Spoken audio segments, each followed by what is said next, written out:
JEE mains 2022 के first attempt के लिए अब केवल आपके पास 10 दिन बाकी रह गए।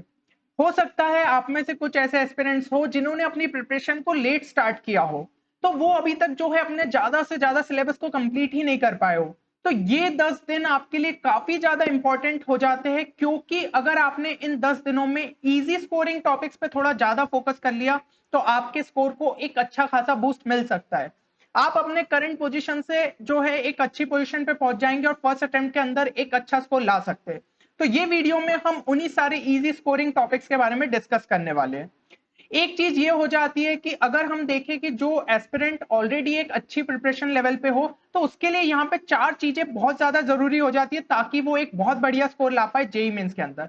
तो सबसे पहली चीज हो जाती है कि वो हाई वेटेज टॉपिक्स को लास्ट टाइम पे अच्छे तरीके से फोकस करे। ठीक है, तो क्योंकि इनमें से जो है कुछ चैप्टर से तो आपके 3 क्वेश्चन तक पूछ लिए जाते हैं, तो इन चैप्टर्स को आप बिल्कुल भी मिस नहीं कर सकते। और इससे रिलेटेड हम एक वीडियो जो है पहले ही कवर कर चुके हैं, जहां पे हमने आपको बताया था हाई वेटेज टॉपिक्स आपके कौन कौन से हो जाते हैं फिजिक्स, केमिस्ट्री और मैथ्स के। इसके अलावा जो है आपको इजी स्कोरिंग टॉपिक्स को भी जो है बिल्कुल नहीं भूलना है, क्योंकि ये टॉपिक्स ऐसे होते हैं जिनमें आपको इनपुट तो बहुत कम डालना मिलता है और पड़ता है, और आउटपुट आपको एक अच्छा खासा मिल जाता है। तो यहाँ पे ये टॉपिक्स को भी नहीं छोड़ना है। हो सकता है इन दोनों में कुछ कॉमन टॉपिक्स भी आ जाए, तो वो तो बहुत ही बढ़िया बात है। और इसके अलावा JEE mains PYQs last time पे बहुत ज्यादा इंपॉर्टेंट रहते हैं, तो इनको भी आपको छोड़ के नहीं जाना है। वैसे इनसे रिलेटेड हमने मोस्ट रिपीटेड कॉन्सेप्ट की सीरीज आपके लिए ऑलरेडी कवर करी है, जिसके अंदर ऐसे कॉन्सेप्ट्स को डिस्कस किया जो कि जेई मेंस में कई बार रिपीट हो रहे हैं। तो अगर आपने अभी तक चेक नहीं किया है तो उसे भी जरूर चेक कर लीजिएगा। और ये 3 पॉइंट्स के अलावा चौथी चीज हो जाती है मॉक टेस्ट सॉल्विंग। अब अगर वो पहली 3 चीजें आपने बहुत अच्छे से नहीं करी है, तो फिर मॉक टेस्ट भी इस टाइम पे आप सॉल्व करके उतना ज्यादा कॉन्फिडेंस गेन नहीं कर पाएंगे, क्योंकि आपका स्कोर ही उतना अच्छा नहीं आ पाएगा।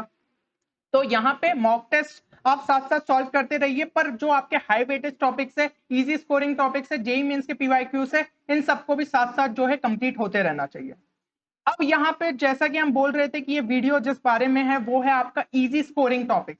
ठीक है, क्योंकि इजी स्कोरिंग टॉपिक्स भी आपको इस करंट पोजीशन पे कम से कम 120 मार्क्स दिला सकते हैं, जिनकी बिल्कुल भी प्रिपरेशन उतनी अच्छी नहीं है। तो यहाँ पे हम जो है सबसे पहले केमिस्ट्री के बारे में बात करेंगे। केमिस्ट्री में जो है आपके कुछ ऐसे चैप्टर्स हो जाते हैं जिनको अगर हम जो है इस टाइम पे लास्ट टाइम पे प्रिपेयर कर ले, तो वो आपको कम से कम 40 मार्क्स के आसपास दिला सकते हैं। इसमें आपका सबसे पहला टॉपिक हो जाता है सॉल्यूशन। सॉल्यूशंस के अंदर वैसे तो आपको सारी चीजें पढ़नी चाहिए, बट कुछ इंपॉर्टेंट टॉपिक्स के बारे में अगर हम बात करें तो वो हो जाता है Raoult's law, then vapour pressure composition, जो प्लॉट्स बनते हैं हमारे आइडियल और नॉन आइडियल सॉल्यूशन के लिए, वो चीज हो गई। Then colligative properties of dilute solution, तो बहुत ही ज्यादा इंपॉर्टेंट टॉपिक है। ठीक है, जो आपकी चारों प्रॉपर्टीज दी रहती है उनसे रिलेटेड काफी क्वेश्चंस देखने को मिलते हैं जेईई मेंस में। एंड वेंट ऑफ फैक्टर भी जो है वो एक इंपॉर्टेंट टॉपिक है।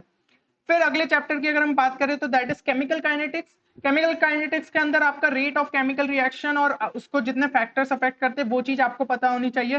देन ऑर्डर और मॉलिक्यूलरिटी के बीच का जो है डिफरेंस आपको पता होना चाहिए। फिर ऑर्डर से related first order, zero order, second order, ये सारी रिएक्शंस का आपको जो है डिफरेंशियल इक्वेशन किस तरीके से फॉर्म होती है वो पता होना चाहिए। और अरेनियस थ्योरी जो है जिसमें आपकी इक्वेशन इन्वॉल्व रहती है वो भी काफी ज्यादा इंपॉर्टेंट है। तो ये भी हमने मोस्ट रिपीटेड कॉन्सेप्ट सीरीज में कवर किया था कि किस तरीके से हर साल जो है आपका जेई मेंस में अरेनियस इक्वेशन से रिलेटेड क्वेश्चन पूछे जा रहे हैं, तो उसको भी जरूर चेक करिएगा। अब अगर हम अगले चैप्टर की बात करें that is chemical equilibrium. Chemical equilibrium और आयनिक इक्विलिब्रियम दोनों मिला के इक्विलिब्रियम जो है आपके पोर्शन को कवर करते हैं, बट आयनिक इक्विलिब्रियम बहुत ज्यादा टफ हो जाता है कभी कभी। तो यहाँ पे समझदारी इसी बात में रहेगी कि आप सिर्फ केमिकल इक्विलिब्रियम ही अगर करके चले जाएंगे तो उससे भी क्वेश्चंस आने की जो है आपको काफी ज्यादा प्रोबेबिलिटी रहती है। इसके अंदर आपको देखना है law of chemical equilibrium, then equilibrium constants and their significance, फिर फैक्टर्स अफेक्टिंग इक्विलिब्रियम कंसंट्रेशन, फिर आपका ले शातेलियर प्रिंसिपल, देन गिव्स free energy and equilibrium constant के बीच का जो रिलेशनशिप है वो भी इंपॉर्टेंट है। तो ये सारे टॉपिक्स जो है आपको और ज्यादा फोकस रखना है। अब अगर हम बात करें अगले चैप्टर की तो that is redox reaction. So redox reaction आप वैसे तो प्राइमरी क्लासेस भी थोड़ा बहुत पढ़ते हुए आते हैं, ऑक्सीडेशन क्या होता है, रिडक्शन क्या होता है। तो यहाँ पे इन्हीं कॉन्सेप्ट्स को आपको एक बार और अच्छे से रिवीजन हो जाएगा। देन रूल्स के बारे में आपको पता होना चाहिए कि किसी भी अगर हमें जो है एलिमेंट का निकालना है ऑक्सीडेशन नंबर एक कंपाउंड के अंदर, तो वो किस तरीके से हम निकालते हैं। देन बैलेंसिंग जो है वो भी एक इंपॉर्टेंट टॉपिक है, तो बैलेंसिंग करते हुए आनी चाहिए आपको रिडॉक्स रिएक्शन की। इसके अलावा अगर हम देखें तो देन सरफेस केमिस्ट्री भी एक काफी इंपॉर्टेंट टॉपिक हो जाता है, जिसमें आपको जो है factors affecting adsorption of gases on solids, ठीक है, और आइसोथर्म जो है वो आपको प्लॉट बनाते हुए आना चाहिए। कैटालिसिस होमोजीनियस और हेट्रोजीनियस ये दोनों पता होनी चाहिए, कोलॉइड्स, मिसल्स ये सब पता होना चाहिए, फिर आपका Tyndall effect, Brownian motion, then suspension, emulsion और उनके कैरेक्टरिस्टिक्स आपको पता होने चाहिए। तो सरफेस केमिस्ट्री जो है एक छोटा ही चैप्टर है, एनसीईआरटी से अगर आप अच्छे तरीके से कवर कर ले तो दैट विल बी सफिशिएंट। अगले अगर हम चैप्टर की बात करें दैट इज एटॉमिक स्ट्रक्चर। वैसे तो एटॉमिक स्ट्रक्चर जो है स्टूडेंट्स को थोड़ा टफ लगता है, पर हमने इस कैटेगरी में क्यों डाला है, क्योंकि मोस्ट ऑफ द पोर्शन जो है मॉडर्न फिजिक्स में भी कवर कर लेते हैं, जैसे कि बोर मॉडल हो गया आपका, ठीक है ना, फिर ड्यूल नेचर ऑफ मैटर से रिलेटेड जितनी चीजें हो गई ये चीजें कवर हो जाती है। तो ऑलरेडी जब दो पोर्शन में आपके क्वेश्चन पूछे जाने की प्रोबेबिलिटी है तो उन चैप्टर को तो बिल्कुल भी नहीं छोड़ना है। और एटॉमिक स्ट्रक्चर इतना भी ज्यादा टफ नहीं है, वो थोड़ा सा जो क्वांटम वाला पार्ट स्टार्ट हो जाता है वो कहीं ना कहीं हमें थोड़ा सा दिक्कत देता है, बट अगर आप जो है लास्ट टाइम पे उसे अच्छे तरीके से एक बार प्रिपेयर कर लेंगे, पीवाईक्यूज को रेफर करेंगे तो चीजें क्लियर हो जाएगी। तो इसके अंदर फोटो इलेक्ट्रिक इफेक्ट इंपॉर्टेंट है, Bohr model of hydrogen atom, dual nature of matter, जो कि ऑलरेडी आप मॉडर्न फिजिक्स में पढ़ लेते हैं। नया क्या होता है, क्वांटम नंबर्स, इसके अंदर आपको ये जो प्रिंसिपल्स दिए रहते हैं ये भी इंपॉर्टेंट हो जाते हैं। अब यहाँ पे हमने जितने चैप्टर्स की बात की इसमें आपको जो है कॉन्सेप्ट्स अच्छे से पता होना चाहिए तो आपके जो है चैप्टर स्ट्रांग हो पाएंगे। बट कुछ ऐसे भी चैप्टर्स हो जाते हैं जिनके अंदर आपको रट्टा ही मानना है, ठीक है ना, तो ये सिंपल रोट लर्निंग होती है। तो इन चैप्टर्स में आपको बहुत ज्यादा कॉन्सेप्ट्स के बारे में नहीं सोचना है, सिंपली जो लिखा है उसको याद रख लीजिए।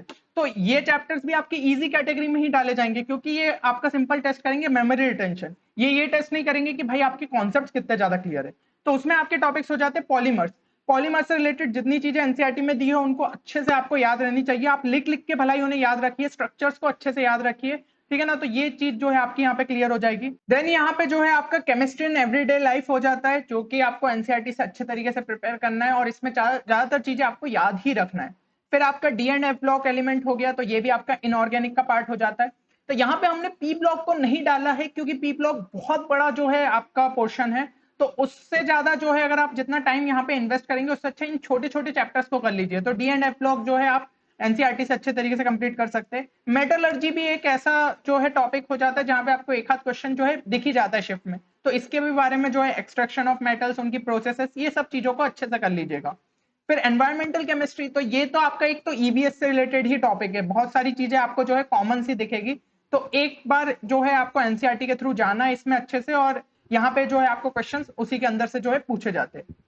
और फिर हम बात करें तो हाइड्रोजन भी एक ऐसा चैप्टर है जहां पे आपको ज्यादातर चीजें जो है रटनी ही है, ठीक है ना, जितनी आपको रिएक्शंस दी है, तो ये भी एक इनऑर्गेनिक केमिस्ट्री का छोटा सा पार्ट है, तो आप जो है इस पे यहाँ पे फोकस कर सकते हैं। अगर टाइम मिलता है तो एस ब्लॉक को भी देख लीजिएगा, ठीक है, क्योंकि कंपैरिजन में अगर हम पी ब्लॉक की बात करें तो एस ब्लॉक भी थोड़ा छोटा है, बट नहीं टाइम मिलता है तो हाइड्रोजन तो एटलीस्ट आपको जो है करके जाना है। अब आपके कुछ ऐसे चैप्टर्स हो जाते हैं जो कि दूसरे चैप्टर्स पे थोड़ा डिपेंडेंट रहते हैं, उनके बिना आप उनको कर नहीं पाएंगे, बट होते वो इजी है। बाकी हम इन चैप्टर्स की बात कर रहे हैं तो ये लगभग ये मान के चलिए कि इंडिपेंडेंट होते हैं। अगर आपने हाइड्रोजन जैसे उठा लिया तो आपको ऐसा नहीं है कि किसी और चैप्टर के बहुत ज्यादा नॉलेज की जरूरत है। अब जिन हम डिपेंडेंट चैप्टर्स की बात कर रहे हैं उसमें सबसे पहला आ जाता है बायोमोलिक्यूल्स। बायोमोलिक्यूल्स के लिए यार आपको जो ऑर्गेनिक केमिस्ट्री के प्रीवियस चैप्टर्स रहते हैं ना, जैसे एल्डिहाइड्स, कीटोन्स, इनके बारे में थोड़ा पता होना चाहिए, इनकी रिएक्शंस, ठीक है, आपके जो वो टॉलेंट टेस्ट और वो सब दिए रहते हैं वो चीजें आपको पता होनी चाहिए। फिर इसमें जो आपके इंपॉर्टेंट टॉपिक्स हो जाते हैं that are carbohydrates, enzymes, alpha amino acids, फिर प्रोटीन्स, विटामिन और न्यूक्लिक एसिड्स, तो इन पे जो है आपको फोकस रखना है।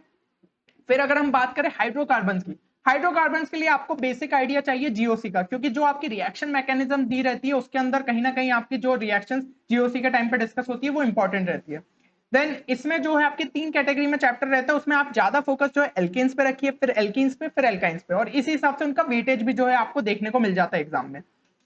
और इसके अलावा जो है आपका एक और चैप्टर हो जाता है गैसियस स्टेट। अब गैसियस स्टेट जो है उससे पहले आपको मोल कॉन्सेप्ट थोड़ा पता होना चाहिए, क्योंकि न्यूमेरिकल्स में वो चीज बहुत ज्यादा हेल्प करती है। तो अगर आपको मोल कॉन्सेप्ट का थोड़ा बहुत आइडिया है तो गैसियस स्टेट भी जो है आप इजीली कंप्लीट कर सकते हो।